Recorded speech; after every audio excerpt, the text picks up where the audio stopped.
آج ہم ایک بہت ہی قدیم اور عظیم داستان پر بات کریں گے، حضرت نوح علیہ السلام اور عظیم طوفان کی کہانی۔ یہ صرف ایک واقعے کا ذکر نہیں، بلکہ یہ صبر، ایمان اور ایک ایسی دنیا کی داستان ہے جو سچائی کو سننے کے لیے تیار ہی نہیں تھی۔ تو آئیے قرآن کی روشنی میں اس اہم واقعے کی گہرائی میں اترتے ہیں۔ اس سے پہلے کہ ہم آگے بڑھیں، ایک لمحے کے لیے سوچئے، اگر آپ کو ایک پیغام دینا ہو اور سامنے والی دنیا اسے سننے سے ہی انکاری ہو تو آپ کتنی دیر تک کوشش کریں گے؟ یہ سوال اس پوری کہانی کی بنیاد ہے، یعنی صبر اور ایمان کی انتہا۔ تو کہانی کا پس منظر کیا تھا؟ بات ہو رہی ہے حضرت آدم علیہ السلام کے تقریباً 1000 سال بعد کی۔ انسانیت ایک ایسے موڑ پر کھڑی تھی جہاں وہ اپنا اصل راستہ کھو چکی تھی۔ ہوا یہ تھا کہ وقت کے ساتھ ساتھ شیطان کے بہکاوے میں آ کر لوگ توحید کو، یعنی ایک خدا کے تصور کو بھول گئے۔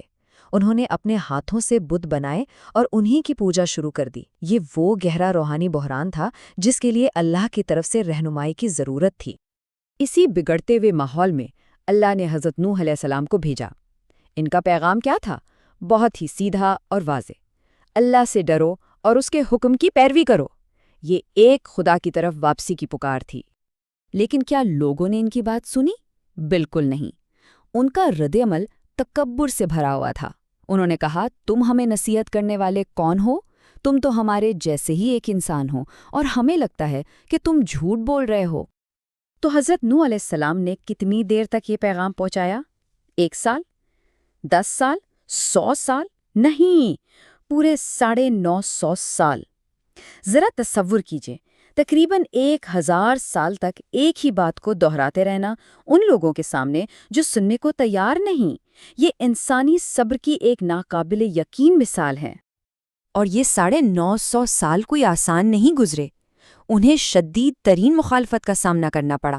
لوگ انہیں دیوانہ اور جھوٹا کہتے، دن ہو یا رات ان کی بات کو نظر انداز کیا جاتا، کبھی ہجوم ان پر پتھر برساتا تو کبھی انہیں لاٹھیوں سے مارا جاتا تھا۔ صدیوں کی تبلیغ کے بعد جب یہ واضح ہو گیا کہ ان لوگوں پر الفاظ کا کوئی اثر نہیں ہو رہا تو اللہ نے ایک نیا منصوبہ ظاہر کیا۔ اب کہانی ایک نئے موڑ پر آ گئی تھی۔ اب بات تبلیغ سے آگے بڑھ کر عمل کی طرف جانے والی تھی۔ یہ منصوبہ تھا ایک بہت بڑی کشتی بنانے کا، اور یہ کوئی معمولی کام نہیں تھا۔ پہلا حکم یہ تھا کہ حضرت نوح اور ان کے ساتھی درخت لگائیں، اور یہ کام 100 سال سے زیادہ عرصے تک جاری رہا۔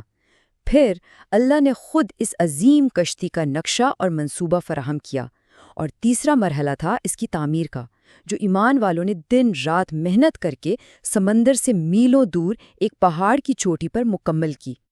ذرا اس منظر کا تصور کریں۔ ایک طرف حضرت نوح اور ان کے ساتھی پورے ایمان کے ساتھ نجات کی کشتی بنا رہے تھے، اور دوسری طرف باقی دنیا انہیں دیکھ کر ہنس رہی تھی۔ وہ انہیں ایک بوڑھا دیوانہ کہہ کر مذاق اڑاتے تھے کہ بھلا پہاڑ پر کشتی کون بناتا ہے۔ اور پھر صدیوں کے انتظار کے بعد وہ وقت آ ہی گیا۔ وہ عذاب نازل ہونے والا تھا جس کی خبر دی گئی تھی۔ کہانی اب اپنے عروج پر پہنچ رہی تھی۔ طوفان کے آغاز کی نشانی بڑی عجیب تھی۔ آسمان سے بارش نہیں برسی، بلکہ حضرت نوح کے گھر کے تندور سے، یعنی آگ کی جگہ سے پانی ابلنا شروع ہو گیا۔ یہ وہ خدائی اشارہ تھا جس کا انہیں انتظار تھا۔ اشارہ ملتے ہی کشتی میں سوار ہونے کا عمل شروع ہو گیا۔ کل اسی کے قریب ایمان والے ہر جانور اور پرندے کا ایک ایک جوڑا اور حضرت نوح علیہ السلام کا خاندان سوار ہوا، لیکن اس میں بھی ایک دکھ بھرا پہلو تھا۔ ان کی اپنی بیویوں میں سے ایک اور ایک بیٹے نے کشتی میں سوار ہونے سے صاف انکار کر دیا۔ حضرت نوح نے آخری بار اپنے بیٹے کو پکارا، لیکن اس نے تکبر سے جواب دیا، میں کسی اونچے پہاڑ پر چڑھ کر خود کو بچا لوں گا، میری فکر نہ کریں۔ اس سے اپنی طاقت پر بھروسہ تھا، اللہ کی پناہ پر نہیں۔ اور پھر ایک ہی لمحے میں پہاڑوں سے بھی اونچی ایک بے ہیکل لہر اٹھی اور سب کچھ بہا لے گئی۔ اس طوفان کے سامنے کوئی پہاڑ، کوئی طاقت نہ ٹھہر سکی۔ جب طوفان تھما تو ہر طرف پانی ہی پانی تھا اور گہری خاموشی۔ اب کہانی کا رخ بچ جانے والوں کی طرف مڑتا ہے، اور ان کے اس طویل سفر کی طرف جو ایک نئی دنیا پر شروع ہوا۔ کشتی ایک ایسی زمین پر تیر رہی تھی جو پوری طرح پانی میں ڈوب چکی تھی۔ یہ سفر 1 دن 2 دن کا نہیں بلکہ پورے 150 دن تک جاری رہا۔ یہ مسافروں کے صبر اور توکل کا ایک بہت بڑا امتحان تھا۔ کشتی کے اندر زندگی گزارنا بھی اپنے آپ میں ایک چیلنج تھا۔ اتنے سارے جانوروں کو کیسے سنبھالا جائے؟ اس کے لیے کشتی کو 3 منزلوں میں تقسیم کیا گیا۔ پرندے، انسان اور باقی جانور الگ الگ حصوں میں تھے۔ جو شکاری جانور تھے، اللہ نے ان پر ایک بیماری طاری کر دی تاکہ وہ پرسکون رہیں، اور جب چوہوں کی تعداد بڑھنے لگی تو اللہ نے بلیوں کو پیدا فرمایا تاکہ توازن قائم رہے۔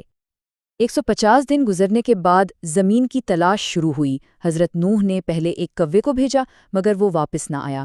کچھ عرصے بعد ایک فاختہ کو بھیجا گیا اور پھر وہ لمحہ آیا جب وہ فاختہ اپنی چونچ میں زیتون کی ایک تازہ شاخ لیے واپس لوٹی۔ یہ امید اور نئی زندگی کی نشانی تھی۔ آخرکار کشتی جودی نامی پہاڑ پر سلامتی کے ساتھ ٹھہر گئی۔ نئی زمین پر قدم رکھتے ہی حضرت نوح علیہ السلام اور باقی ایمان والوں نے جو پہلا کام کیا وہ تھا شکرانے کا سجدہ۔ انہوں نے اپنی پیشانی زمین پر رکھ کر اس خدا کا شکر ادا کیا جس نے انہیں اس آزمائش سے نکالا اور بچایا۔ اور اسی سجدے کے ساتھ انسانیت کے ایک نئے باب کا آغاز ہوا۔ لیکن یہ کہانی ہمیں ایک آخری گہرے سوال پر چھوڑ جاتی ہے۔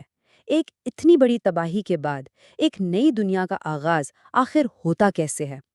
یہ سوال صرف ماضی کا نہیں بلکہ ہر دور میں امید، تباہی اور پھر سے کھڑے ہونے کے بارے میں سوچنے کی دعوت دیتا ہے۔